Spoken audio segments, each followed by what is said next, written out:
अब हम आपको ब्रिटेन में रहने वाले 19 साल के एक भारतीय लड़के से मिलवाएंगे जिसने ब्रिटेन की महारानी क्वीन एलिजाबेथ द्वितीय की हत्या करने की कोशिश की है। यह बहुत सनसनीखेज मामला है। यह लड़का एक भारतीय सिख है और इसका कहना है कि वो वर्ष 1919 में हुए जलियांवाला बाग हत्याकांड का बदला ब्रिटेन की महारानी की हत्या करके लेना चाहता है। खास बात यह है कि भारत के लोगों ने तो आजादी मिलने के बाद ही अंग्रेजों को हमेशा के लिए माफ कर दिया था और शायद आजादी के बाद पहली बार इस तरह का कोई मामला सामने आ रहा है जब कोई भारतीय यह कह रहा है कि उसने अंग्रेजों को माफ नहीं किया और वो अपनी गुलामी का और इस तरह के जो हादसे हुए उस जमाने में उनका बदला लेना चाहता है।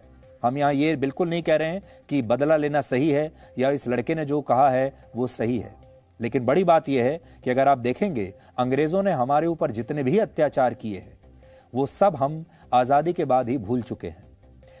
25 दिसंबर को क्रिसमस के मौके पर लंदन के रॉयल पैलेस से एक 19 साल के लड़के को गिरफ्तार किया गया। इस लड़के ने अपने चेहरे पर मास्क लगाया हुआ था और उसे महल में लगे सीसीटीवी फुटेज में दीवार लांघकर अंदर प्रवेश करते हुए देखा गया था। जब इस पूरे मामले की जांच हुई तो पता चला कि यह लड़का ब्रिटेन की महारानी एलिजाबेथ की हत्या करने के इरादे से उनके महल में घुसा था। यह क्वीन एलिजाबेथ की हत्या करना चाहता था। जांच एजेंसियों को इस लड़के का एक वीडियो मिला जिसमें वो ये बता रहा है कि उसने ये सब जलियांवाला बाग हत्याकांड का बदला लेने के लिए किया है। 13 अप्रैल 1919 को अंग्रेजों की सरकार ने अमृतसर के जलियांवाला बाग में विरोध प्रदर्शन कर रहे निहत्थे लोगों को गोलियों से भून दिया था। यह लड़का ब्रिटेन की महारानी की हत्या करके उसी नरसंहार का बदला लेना चाहता था। अगर आप इस हत्याकांड को भूल चुके हैं तो आपको याद दिला देते हैं। जलियांवाला बाग हत्याकांड 13 अप्रैल 1919 को हुआ था। उस समय जलियांवाला बाग में लोग स्वतंत्रता सेनानी सत्यपाल और सैफुद्दीन किचलू की गिरफ्तारी और रॉलेट एक्ट के विरोध में इकट्ठा हुए थे। रॉलेट एक्ट भारत की ब्रिटिश सरकार द्वारा किसी भी राष्ट्रीय आंदोलन को खत्म करने के लिए बनाया गया एक कानून था। शाम के 4:30 बजे जनरल डायर ने बिना किसी चेतावनी के जलियांवाला बाग में मौजूद करीब 25 से 30 हजार लोगों पर अंधाधुंध फायरिंग का आदेश दे दिया और 10 मिनट तक बिना रुके ये फायरिंग होती रही। इस दौरान सैनिकों ने करीब 1650 राउंड गोलियां चलाईं और इस हत्याकांड में 1000 से ज्यादा लोगों की मौत हो गई और 3600 से ज्यादा लोग घायल हुए।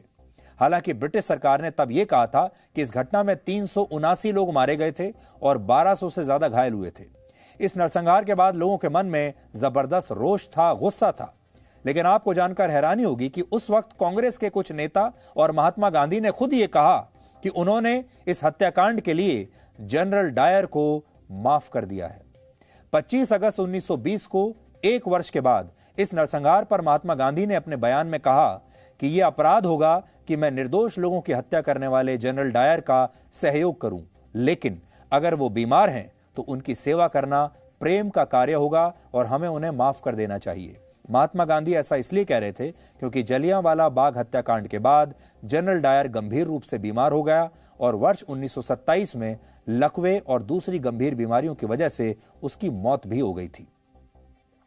महात्मा गांधी के कहने पर ही कांग्रेस इंक्वायरी कमेटी ने जनरल डायर के खिलाफ मुकदमा करने की मांग को वापस ले लिया था।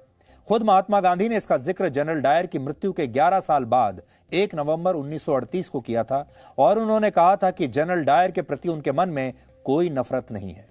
हालांकि जब कांग्रेस के बड़े बड़े नेता और महात्मा गांधी जनरल डायर को माफ कर चुके थे, तभी शहीद ऊधम सिंह ने 13 मार्च 1940 की शाम को लंदन में जाकर माइकल ओ डायर की हत्या करके जलियांवाला बाग का बदला लिया था। माइकल ओ डायर इस हत्याकांड के दौरान पंजाब का गवर्नर था और उसने ही जनरल डायर का उनकी क्रूरता के लिए समर्थन भी किया था।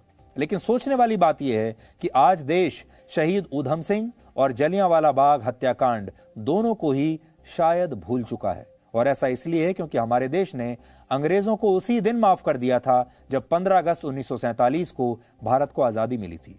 भारतीयों के बारे में कहा जाता है कि वो बड़े नरम दिल होते हैं और उनकी याददाश्त भी बड़ी कमजोर होती है, ज्यादा दिन तक उन्हें कुछ याद नहीं रहता। इसलिए हमने ये सब भुला दिया और आजादी के बाद ही हमने अंग्रेजों को उनके तमाम अत्याचारों के लिए माफ कर दिया था।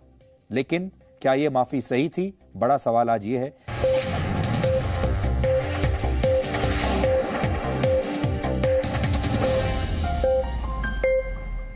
presenting the News app, available on Google Play and App Store. Download it now.